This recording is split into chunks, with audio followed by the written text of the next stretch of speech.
인생, 사랑, 외로움을 만나다라는 제목으로 하나님 말씀 전하도록 하겠습니다.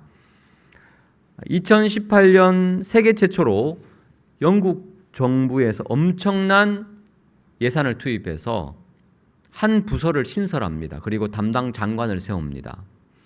그리고 얼마 지나지 않아서 일본도 2021년 이 부서를 세웁니다. 그리고 장관을 임명합니다. 왜냐하면 심각한 사회 문제가 대두되고 이것을 빨리 해결하기 위해서 신생 부서를 설립한 거죠. 이 부서 이름이 뭘까요? 영국은 외로움부 장관을 세웠고 일본은 고립부 장관을 세웠습니다. 같은 말이죠. 지금 전 세계가 외로움 문제 때문에 몸살을 앓고 있습니다.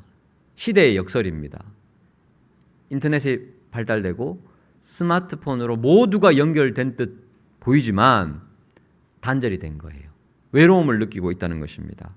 이웃나라 일본에서 고독부 장관이 세워졌을 때 우리나라는 그러면 어떻게 되냐? 우리나라도 대책을 세워야 되지 않느냐라고 해서 2022년도 7월 1일 기사가 났습니다. 우리나라의 상태는 어떤가?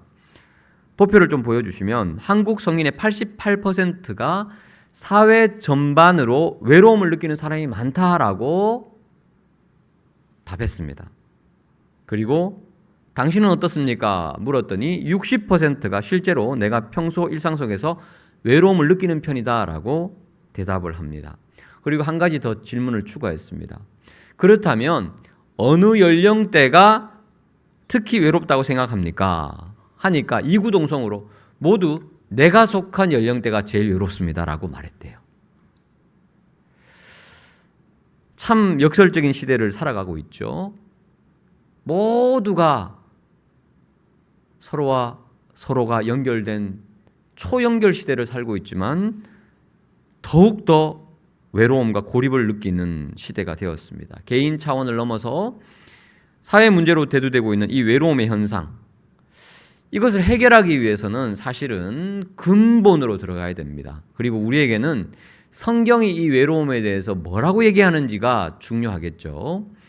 성경이 말하는 외로움, 세 가지 측면에서 살펴보겠습니다. 첫 번째, 우리는 외로움을 느낀다는 사실입니다.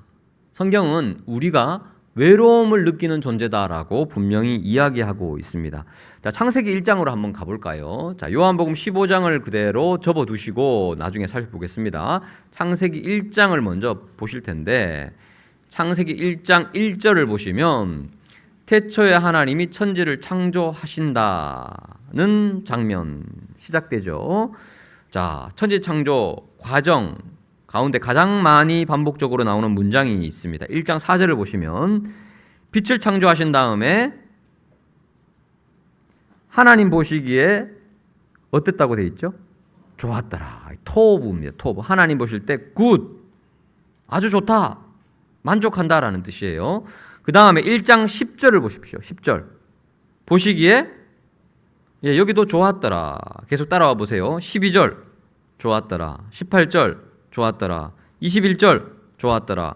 25절 좋았더라. 창조 때마다 하나님 보시기에 좋았어요. 마지막으로 결론적으로 1장 31절에 이번에는 창조를 완성하신 다음에 보시기에 어떻게? 심히 좋았더라. 메오드 토브, very good이라는 뜻이에요. 당연하겠죠. 최고의 작가이신 하나님께서 만드신 피조 세계니까 걸작품 아니겠습니까? 보시기 심히 좋았습니다.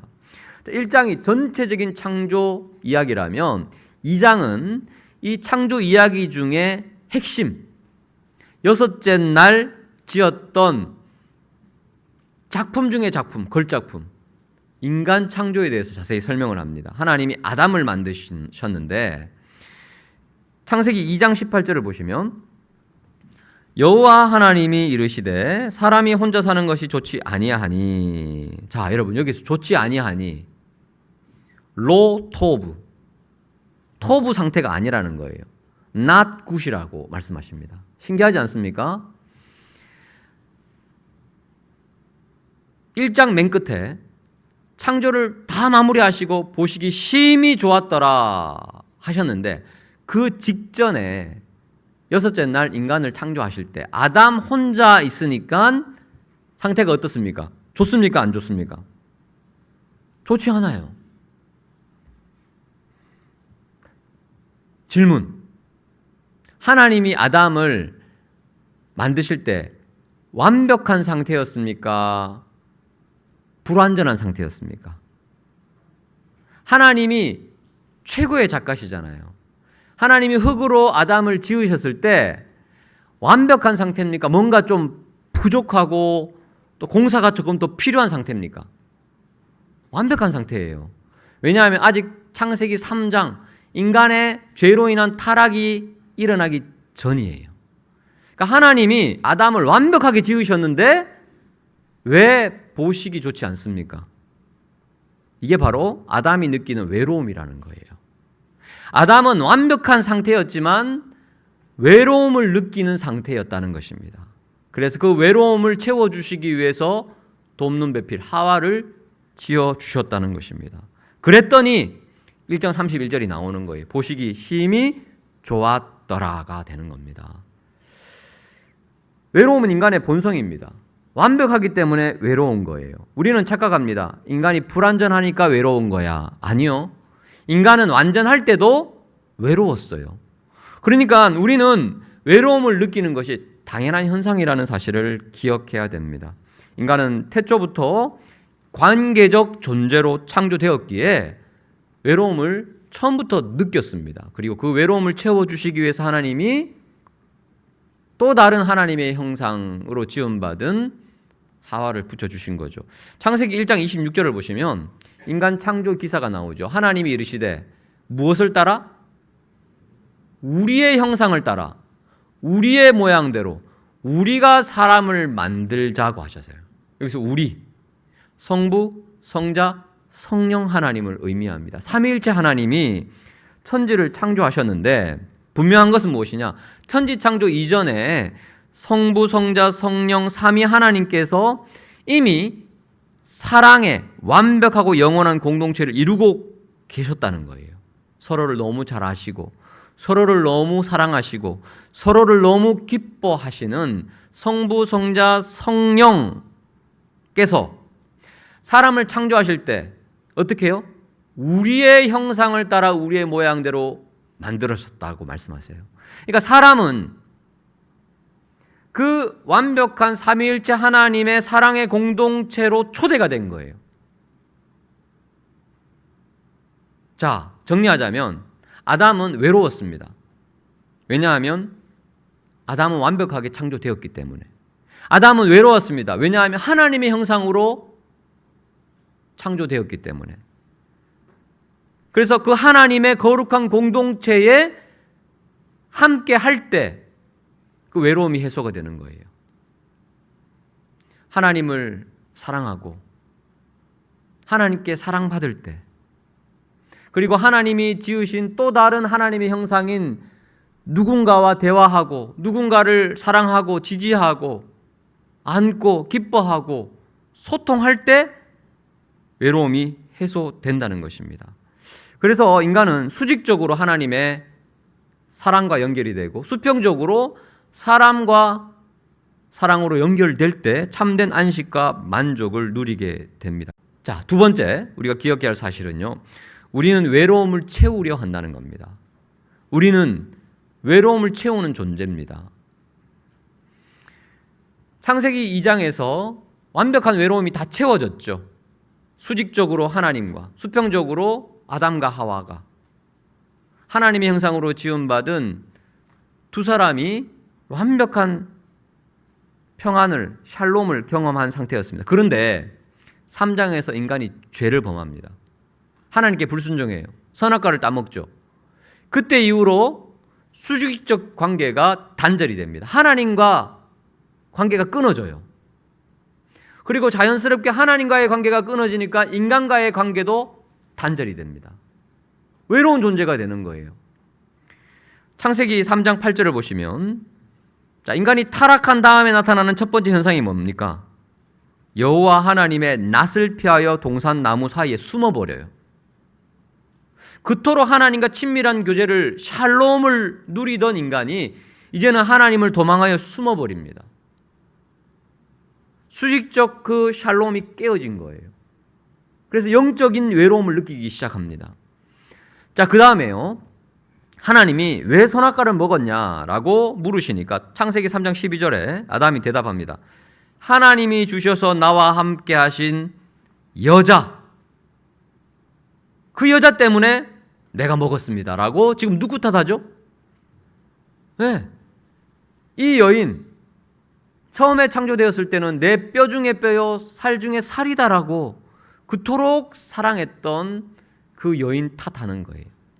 서로를 비난하고 서로를 정죄하는 그 수평적인 관계도 깨어집니다. 이 관계가 더 악화가 되면 어떻게 됩니까? 창세기 4장에서 가인이 아벨을 죽입니다. 최초의 살인사건이 형제지간에 일어나요. 미움, 다툼, 시기, 질투, 그리고 살인까지 우리가 일상 가운데 뉴스로 접하는, 그리고 우리가 실제적으로 체험하는 모든 사건, 사고의 근원으로 가면요, 외로움 때문이에요. 외로움.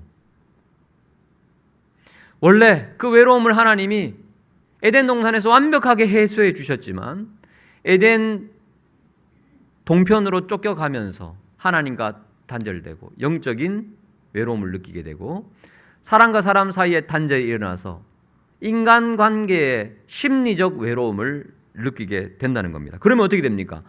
이 외로움을 극복하기 위해서 외로움을 채우려고 해요. 인간의 사랑을 갈구하게 되고 인정과 존경을 얻으려고 하고 인기를 독차지하려고 하고 어떻게든 관심을 받으려고 하고 이 외로움을 채우는 방법은 한 가지밖에 없습니다. 하나님과 다시 연결되는 거. 에덴 동산으로 다시 돌아가는 거예요. 창세기 2장으로 다시 돌아가는 거예요. 자, 그런데 그 방법을 쓰지 않고 다른 방법, 인간의 사랑으로, 인간의 관심으로 그것을 해소하려고 하면 첫 단추부터 잘못 끼는 거죠. 자, 성경에 이스라엘 초대왕 사울 이야기가 나옵니다. 우리의 영원한 반면교사죠. 사울이 처음에는 하나님과 관계가 좋았어요. 근데 시간이 지나면서 이게 왜곡이 됩니다. 이스라엘의 초대왕이니까 이때까지 없었던 왕으로 등극을 하니까 부와 권세와 모든 사람들의 존경과 사랑을 한 몸에 받잖아요. 근데 이게 다인 줄 알았어요. 하나님과의 관계를 소홀히 하는 거죠. 하나님이 아말렉과 전쟁을 하라고 하셔요. 사무엘상 15장 9절을 보시면 아말렉과 전쟁할 때 모든 것을 진멸하라고 하셨는데 양과 소의 가장 좋은 것, 기름진 것 남겨버립니다. 전리품을 남겨버려요. 그리고 하찮은 것만 진멸합니다. 불순종했어요. 그래서 사무엘상 15장 24절에 사무엘 선지자가 왜 그랬냐고 질문하니까, 왜 불순종했냐고 물으니까 뭐라고 대답합니까? 내가 여호와의 명령과 당신의 말씀을 어긴 이유는 내가 누구를 두려워해요? 백성을 두려워해요. 백성의 말을 청종했어요. 어떤 의미입니까?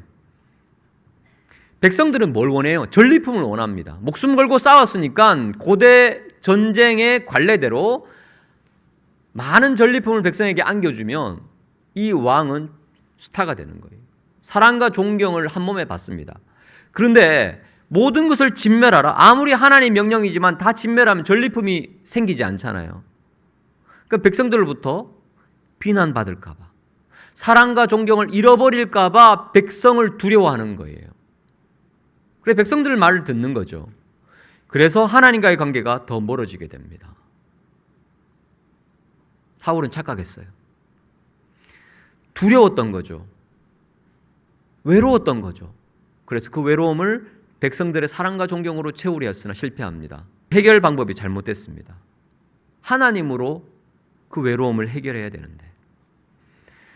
창세기 29장에 보시면 레아가 나옵니다. 창세기 29장 31절부터 보시면 야곱의 두 아내가 있었죠. 레아와 라헬이 있는데 레아가 언니고 라헬이 동생이죠. 야곱이 누구를 사랑했습니까? 동생 라헬을 사랑했어요. 근데 하나님이 레아를 불쌍히 여기셔서 그의 태를 여십니다. 32절 보시면 레아가 임신하여 아들을 낳는데 르우벤이라고 이름하고 여호와께서 나의 괴로움을 돌보셨다. 여기서 끝나는 게 아니라 이제는 내 남편이 나를 사랑할 거야. 지금 레아는 외로워요. 아들을 낳고 나서 이 외로움이 해결되겠구나. 아들 낳아줬으니까 남편이 나를 사랑하겠지. 근데 웬걸요? 33절 다시 임신하여 아들을 낳고 이르되 여호와께서 내가 사랑받지 못함을 들으셨으며 여전히 남편으로부터 사랑 못 받아요. 근데요 여러분 넷째를 낳는데 35절 넷째 아들을 낳고 이르되 내가 이제는 누구를 찬송한다고요? 여호와를. 이제 남편 이야기 없어요. 남편 내려놓았어요. 그리고 누구에게 집중합니까? 하나님께. 하나님이 채워주시는 사랑으로 외로움이 해결이 됩니다. 그리고 찬송합니다. 유다가 찬송한다라는 뜻이에요. 근데 참 역설적이게도 창세기 49장에 보시면 야곱이 죽을 때 유언을 남기거든요. 뭐라고 말하느냐? 내가 죽을 때 라헬이 묻힌 곳이 아니라 레아가 묻힌 곳에 나를 묻어달라고 부탁해요. 그러니까 마지막 순간에 야곱이 사랑한 사람은 누굽니까? 레아예요. 레아가 하나님밖에 없습니다라고 고백하면서 하나님을 찬송하던 순간 수직적인 외로움이 회복이 되고 시간이 지나니까 수평적인 외로움도 해결이 됩니다. 그리고 참 재밌는 것은요. 이 넷째 아들 찬송이라고 이름하는 유다 지파에서 예수님이 오시죠. 여러분, 우리가 우리의 외로움을 다른 것으로 채우려는 것이 아니라 하나님의 사랑으로 채움받고 그래서 해결된 다음에 하나님 안에서 그 수평적인 사랑도 회복이 되면 우리의 외로움은 자연스럽게 해결될 줄 믿습니다. 마지막 세 번째 우리가 기억해야 할 사실이 있습니다. 예수님이 우리의 외로움을 채워주신다는 사실입니다. 누가 우리의 외로움을 채워주시죠? 예수님이. 여러분 믿으십니까? 자, 오늘 본문으로 한번 들어가 보시죠. 요한복음 15장을 보시면 우리가 13절부터 읽었죠?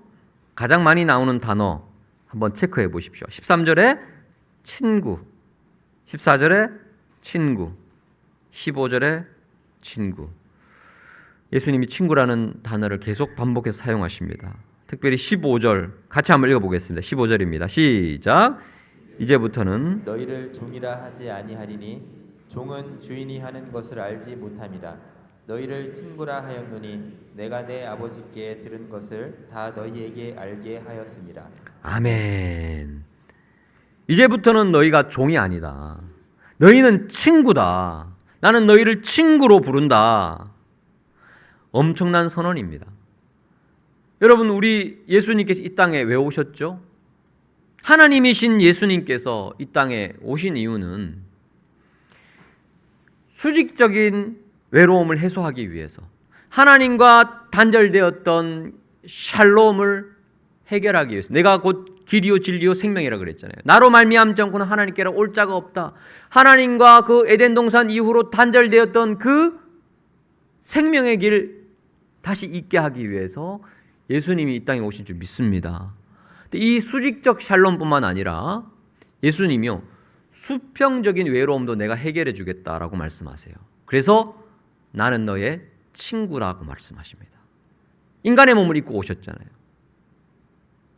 우정을 함께 나누자라고 말씀하세요. 영적인 외로움뿐만 아니라 심리적인 정서적인 외로움까지 내가 채워주겠다라고 약속을 하십니다. 여러분, 이 세상에 어떤 종교도 신과 친구 맺는 종교는 없습니다. 친구 관계의 가장 큰 특징은 11절에 나오는 기쁨입니다. 내가 이것을 너희에게 이르면 내 기쁨이 너희 안에 있어 너희 기쁨을 충만하게 하려 함이라. 친구와 함께 있는 시간만큼 기쁜 시간이 어디 있겠습니까? 구약에 보면 극소수의 선택받은 이들이 하나님과의 그 우정을 누립니다. 이사야 41장 8절에 보시면 나의 벗 아브라함, 야고보서 2장 23절에 아브라함이 하나님의 벗이라고 인정하죠.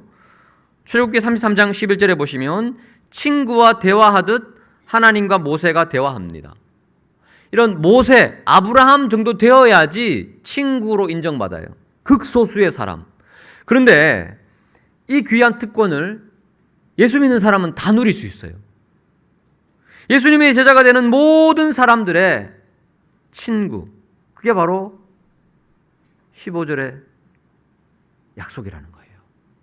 자, 4절을 보십시오. 15장 4절을 보시면 내 안에 거하라 나도 너희 안에 거하리라. 이 수평적인 관계입니다. 내 밑에 거하라 아니에요. 내 수하에 거하라 아닙니다. 내가 너 위에 있겠다 하지 않으셨어요. 내 안에 거하라 나도 너희 안에 거하겠다. 친구라는 말이에요. 여러분 친구 사이의 특징은 뭡니까? 있는 이야기 없는 이야기 다 나눠요. 미주알 고주알 나에게 있었던 일을 다 얘기합니다. 15절을 보십시오. 종은 주인이 하는 것을 알지 못합니다. 주인은 종에게 이런저런 사생활 다 얘기 안 합니다. 비밀을 또 얘기 안 합니다. 명령만 하죠. 이거 해, 저거 해. 근데 비밀은 누구에게만 말합니까? 친구에게만. 그래서 15절 내가 아버지께 들은 것을 다 너희에게 알게 하였다. 친밀한 친구끼리는 다 얘기할 수 있어요. 비밀을 다 털어놓을 수 있습니다. 이게 시편 25편 14절에 나옵니다. 여호와의 친밀하심이 그를 경외하는 자들에게 있으며 그의 언약을 그들에게 보여주실 것이다. 여기 친밀이라는 히브리어 소드는요, 비밀을 나누는 친구 사이라는 뜻이에요. 여러분, 우리 예수님은 저와 여러분에게 모든 것 다 얘기하셨고 지금도 얘기하기를 원하시고 또 우리도 미주알 고주알 우리에게 있었던 아픔과 상처, 기뻤던 일, 슬펐던 일 다 얘기하고 소통하고 비밀스러운 이야기까지 다 털어놓기를 주님 기대하셔요. 16절을 보시면 이유가 있죠. 이유가 너희가 나를 택한 것이 아니요 내가 너희를 택하여 세웠다. 이는 너희로 인생의 풍성한 삶의 열매를 맺게 하기 위함이다. 자, 우리의 인생의 풍성한 열매를 잘 맺게 하려면 기도해야 되겠죠. 하나님 응답해 주셔야 되잖아요. 그때 내 이름으로 아버지께 구하라는 거예요. 그러면 다 받을 거야. 예수님의 이름이 어떤 이름입니까? 친구 되신 예수님. 여러분, 우리가 기도할 때 마지막에 어떻게 기도 마무리하죠? 예수님 이름으로 기도하는 거잖아요. 여기서 나온 거예요. 너희가 이전까지 내 이름으로 구하지 아니하였으나 내 이름으로 구하라 그리하면 받으리니 너희 기쁨이 충만하리라. 나는 너의 친구야.